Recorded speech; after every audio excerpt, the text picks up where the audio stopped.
नमस्कार दोस्तों, मैं अंकुर उपाध्याय स्वागत करता हूं आप सभी का एक बार फिर से अपनी नई वीडियो में। दोस्तों यहां पे आप सभी के साथ बात करूंगा नज़ारा टेक्नोलॉजीज के बारे में। इस शेयर में आपने रिसेंटली बड़ी गिरावट देखी है, स्पेशली अगर बीते 4 ट्रेडिंग सेशंस की बात करूं तो करीब ये स्टॉक 28 से 30% नीचे खड़ा है बीते 4 दिनों में, और बीते 4 दिनों में लगातार स्टॉक गिरता ही जा रहा है। हालांकि अगर आप आज देखोगे ना तो काफी रिलीफ दिखेगा आपको, क्योंकि आज का लो जो दिख रहा है मुझे स्क्रीन पे वो है 1016 का और क्लोजिंग आई है 1116 पे। तो नीचे से 10% तो शेयर आज संभल गया है। उसके बावजूद बीते 4 ट्रेडिंग सेशंस में ये स्टॉक करीब 30% नीचे है। मैं एग्जैक्टली आपके साथ लेवल शेयर करना चाहता हूं। करीब 18 अगस्त को शेयर का हाई 1418 रुपीज का था और आज 1116 पे बंद हुआ है। नीचे 1000 रुपए का लो लगाया है आज ऑलमोस्ट। इस शेयर में इतनी बड़ी गिरावट क्यों आई है, इसके पीछे रीजन सबको पता चल चुका है। मैं भी अपने चैनल पे कवर कर चुका हूं, एक बार रिपीट कर देता हूं। सरकार ने जो online real money gaming applications पे ताला लगाया है, जो बैटिंग एप्स पे ताला लगाया है और इनके स्पॉन्सर वगैरह सब, देखो सरकार के हाथ में पावर है भैया, बहुत बड़ी पावर है। वही पावर है, सब कुछ है ही उनके पास। जिसे बढ़ावा देते हैं वो रॉकेट, और जिसे गिराना चाहते हैं उसे गिरा देते हैं। और ये तो बहुत जरूरी काम था वैसे कि बैटिंग वगैरह खत्म करो। देश का युवा गलत डायरेक्शन में जा रहा है जल्दी पैसा बनाने के चक्कर में, पैसा भी गंवा रहा है और टाइम भी बर्बाद हो रहा है। सबसे बड़ी दिक्कत तो ये थी। अब नज़ारा टेक्नोलॉजीज पे जब ये बैटिंग ऐप या गेमिंग ऐप बैन करने की बात चली तो नज़ारा टेक्नोलॉजीज पे मैक्सिमम ब्रोकरेज हाउसेस ने टारगेट कट करा, क्योंकि डायरेक्ट पोकरबाजी में इनका 850 करोड़ का निवेश था, वो राइट ऑफ करना पड़ेगा। और अगर उसकी वैल्यू हटाई जाए कंपनी में से तो स्टॉक का भाव करीब 950 रुपए करीब बनता है। आज उसके पास स्टॉक पहुंचा भी था। ठीक है जी। अब हुआ क्या है, हुआ ये कि कुछ रिपोर्ट्स छप रही हैं इनसाइडर ट्रेडिंग को लेकर। इनसाइडर ट्रेडिंग क्या होती है इसको मैं आपको बता दूं। इनसाइडर ट्रेडिंग यानी कि कोई ऐसी पर्टिकुलर खबर या कुछ भी ऐसा कोई अपडेट जो स्टॉक के प्राइस को फ्लक्चुएट कर सकता है ऊपर या नीचे की तरफ, वो खबर किसी व्यक्ति के द्वारा किसी व्यक्ति को पता चल जाए। जैसे कि गेमिंग ऐप बंद करी जाएंगी, रियल मनी गेमिंग ऐप, माफ कीजिएगा, या इस पे सरकार कुछ कर सकती है। ये बात गवर्नमेंट के किसी अधिकारी को पता है, मान लो, ठीक है, ठीक कोई है जिसे पता होगा, ऑब्वियस है, जब चर्चा चल रही होती है तो पता ही होती है लोगों को, और वो चीज कोई किसी को ट्रांसफर कर दे तो वो व्यक्ति क्या कर सकता है, उस शेयर को शॉर्ट कर सकता है उससे रिलेटेड, या फिर अगर पोजीशन है तो खाली कर सकता है। और फॉर्चुनेट भी हो सकती है ये चीजें कि शायद ऐसा कुछ करा और उसके बाद ही हो गया, है ना, इत्तेफाक भी हो सकता है।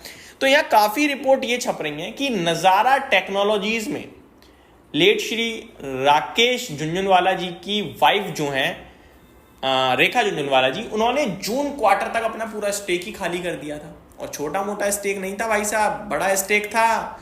करीब ये मान लो कि ये जो फॉल आया, इस फॉल में उन्होंने अपना 350 करोड़ तो बचा लिया। अगर होता तो लॉस हो जाता 350 करोड़ का। तो 10% के समथिंग या 7% स्टेक था, एग्जैक्टली मेरे को याद आ गया। नज़ारा टेक में रेखा झुंझुनवाला जी के पास 7% स्टेक था, जो उन्होंने जून क्वार्टर से पहले पूरा खाली कर दिया। एक्शन हुआ अगस्त में, तो ये मतलब 2 महीने के टाइम पीरियड से पहले उन्होंने पोजीशन पूरी खाली कर दी। तो लोग कह रहे हैं कि यहाँ पे कुछ इनसाइडर ट्रेडिंग का मामला था। देखो इसके ऊपर अभी तक कोई ऑफिशियली कुछ है नहीं, ठीक है जी, ये उनका अपना डिसीजन था और उन्होंने किया। और आई थिंक इनसाइडर ट्रेडिंग का मामला यहाँ है नहीं है, राम जाने, लेकिन इतना जरूर है जब उन्होंने शेयर बेचा था ना 1225 रुपए की एवरेज सेलिंग भाव आई है, उसके बाद शेयर 1400 रुपए तक गया था। तो सब लोग तो यही सोच रहे होंगे कि रेखा झुंझुनवाला जी ने बेचकर गलती करी है, समझ रहे हो बात को। उसके बाद ही एक्शन हुआ और 1116 रुपए पे खड़ा है स्टॉक। तो उनके जो भाव बेचने का था उससे तो 100 रुपए ही नीचे है, ज्यादा नीचे नहीं आया है, समझ रहे हो बात को। लेकिन यहां पे ये है कि भैया निखिल कामत जी, मधुसूदन केला जी, जो नज़ारा टेक में अच्छा खासा निवेश करके बैठे थे, इनके पैसे की लग गई है चपत, क्योंकि नज़ारा टेक बड़े बड़े इन्वेस्टर्स के पास था और इन बड़े बड़े इन्वेस्टर्स को देखकर काफी लोगों ने लिया भी होगा। अब सवाल ये उठता है आगे क्या किया जाए। दोस्तों ये 900 रुपए की वैल्यू तो स्टॉक रखता है। देखो अगर हम ये रियल मनी गेमिंग का एक्सपोजर हटा भी दें तो, बट छोटा एक्सपोजर नहीं था, एक्सपोजर बड़ा था। प्लस मैं डिटेल जब शेयर कर रहा था लास्ट टाइम तो मैंने आपको बताया जो पोकरबाजी है जो बंद हो रहा है अभी, वो इनके टोटल रेवेन्यू में रिसेंट क्वार्टर में 38% का कंट्रीब्यूशन दिया है उसने। तो बड़े लेवल पे डेंट तो पड़ेगा कंपनी को।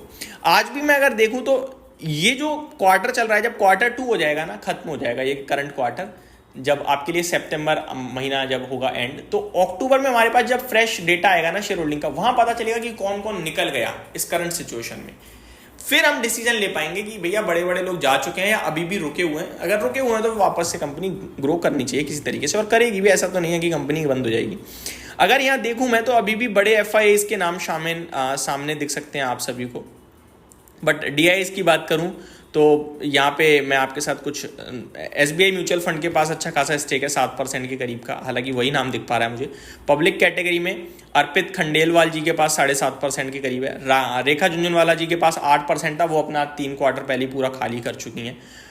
प्लूटस वेल्थ मैनेजमेंट, ये कुछ है नाम जिनके पास आज की डेट में भी शेयर पड़े हुए हैं। कामत एसोसिएट्स के पास 1.62% है, ठीक है जी। रियाज सुतरवाला जी के पास 1% है। मधुसूदन केला जी के पास 1.18% स्टेक है। तो बड़े इन्वेस्टर्स का नाम तो अभी भी है, लेकिन कंपनी डेफिनेटली प्रॉब्लम में है इस समय। अब कहाँ पे सेटल होगा वो देखने वाली बात है, अभी तो स्टॉक गिर ही रहा है। बाकी टेक्निकल स्ट्रक्चर देखा जाए तो मार्च में 950 के लो लगे थे। लो क्या लगे थे, 950 से तेजी आई थी इस स्टॉक में, फ्रेश राउंड ऑफ। तो अगर 950 के आसपास आता है, वहां पे तो सपोर्ट है स्टॉक में बड़े लेवल पे। तो करना कुछ नहीं है, बट डिटेल्स मैंने आपके साथ शेयर करी कि इनसाइडर मामला तो नहीं दिख रहा है, बट हाँ डेफिनेटली एक खबर जरूर बाजार में चल रही है जो मैंने क्लियर करी।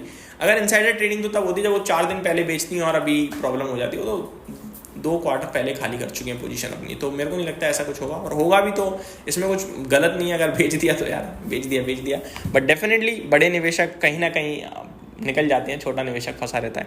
ये मेरी तरफ से अपडेट थी। एक चीज़ और सिखा दी होगी इसने आपको कि कभी भी किसी एक ही स्टॉक पे पूरा एक्सपोजर मत रखो, स्पेशली वहाँ पे जहाँ सरकार इन्वॉल्व हो सकती है, जैसे सिगरेट, दारू, गुटखा, या ये तुम्हारा गेमिंग, रियल मनी, कैसीनो, इन सारी जगहों पे खासकर, क्योंकि यहाँ पे कभी भी कोई कड़ा डिसीजन आ सकता है। Thank you so much for watching this video. Have a great day guys.